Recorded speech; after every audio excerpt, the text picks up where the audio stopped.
Patreon और अन्य माध्यमों से नेशनल दस्तक का सहयोग करने वाले सभी दर्शकों का बहुत बहुत शुक्रिया। आपके सहयोग से ही बहुजन मीडिया को नई ऊंचाई मिल रही है और मनोबल और अधिक बढ़ रहा है।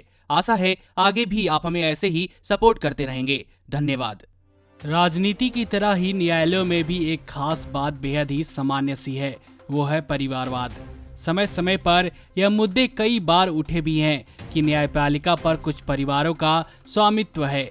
देश की सर्वोच्च न्यायालय में 33% जज और हाईकोर्ट के 50% जज ऐसे हैं जिनके परिवार के सदस्य पहले ही न्यायपालिका में उच्च पदों पर रह चुके हैं। यह बात सामने आई है मुंबई के एक वकील मैथ्यूज जे नेदुम्पारा की रिसर्च में। दरअसल नेदुम्पारा वही वकील हैं जिन्होंने सुप्रीम कोर्ट में national judicial appointment commission act को चुनौती देते हुए याचिका लगाई है। उन्होंने अपनी यह रिपोर्ट सुप्रीम कोर्ट की 5 जजों की संवैधानिक पीठ को सौंपी है।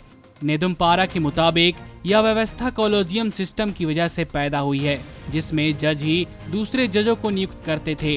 देश के करीब 250 परिवारों के सदस्य ही सर्वोच्च न्यायालय और उच्च न्यायालयों में जज नियुक्त होते रहे हैं, जबकि आम लोगों के लिए उच्च न्यायालयों का दरवाजा बंद है। नेदुम्पारा ने हिंदुस्तान टाइम्स को बताया कि सुप्रीम कोर्ट के 1990 के कुछ फैसलों से कॉलेजियम सिस्टम बना, जिससे उच्च न्यायालय संस्थानों में नियुक्तियां मनमर्जी से होने लगी, जहां सुप्रीम कोर्ट, हाई कोर्ट के पूर्व और सिटिंग जज, गवर्नर, मुख्यमंत्रियों, कानून मंत्री, बड़े वकील और रसूखदार लोगों का फेवर किया जाता है। रिपोर्ट के मुताबिक सुप्रीम कोर्ट में मौजूदा समय में 31 जज हैं। इनमें से 6 जज पूर्व जजों के बेटे हैं। रिपोर्ट में 13 हाई कोर्ट के 88 जजों की नियुक्तियों की जानकारी है, जो या तो किसी वकील, जज या न्यायपालिका से जुड़े किसी व्यक्ति के परिवार वाले हैं। जज अपने बेटों, भतीजों या किसी अन्य परिवार वालों को ही ज्यादा प्राथमिकता देते हैं। वकील नेदुम्पारा का दावा है कि उनकी जानकारी का स्रोत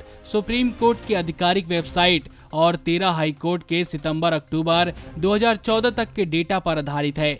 उन्होंने कहा कि बाकी हाई कोर्ट्स का तुलनात्मक डेटा मौजूद ही नहीं था।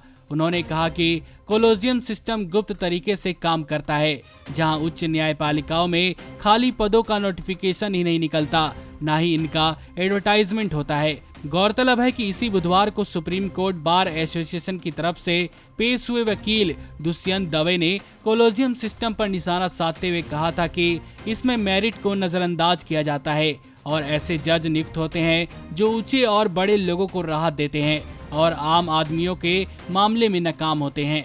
परिवारवाद के साथ साथ मनुवाद का भी इसमें बहुत बड़ा हाथ कहा जा सकता है।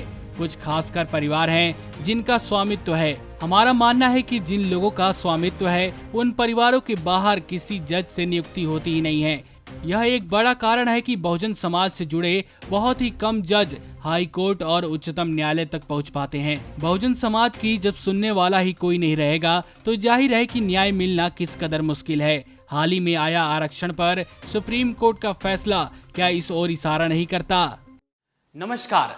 नेशनल दस्तक अपनी आर्थिक जरूरतों के लिए हमेशा से YouTube एड्स पर निर्भर रहा है। हमारी काफ़ी वीडियोस को YouTube की तरफ से डीमोनेटाइज कर दिया जाता है, जिसके चलते हमें एड्स नहीं मिल पाती। इसकी वजह से हमें आर्थिक समस्याओं का सामना करना पड़ रहा है। हमें आपके साथ की सबसे ज़्यादा ज़रूरत अब है। पैट्रियन एक ऐसा प्लेटफॉर्म है जिस पर हम और आप बिना रुकावट जुड़ सकते हैं।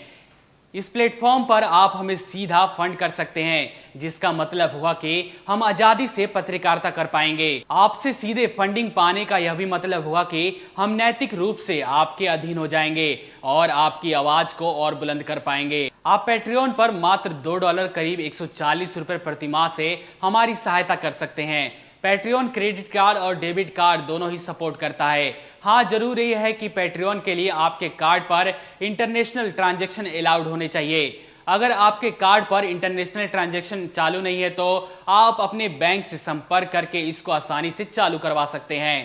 पैट्रियन पेज का लिंक नीचे डिस्क्रिप्शन में दिया गया है।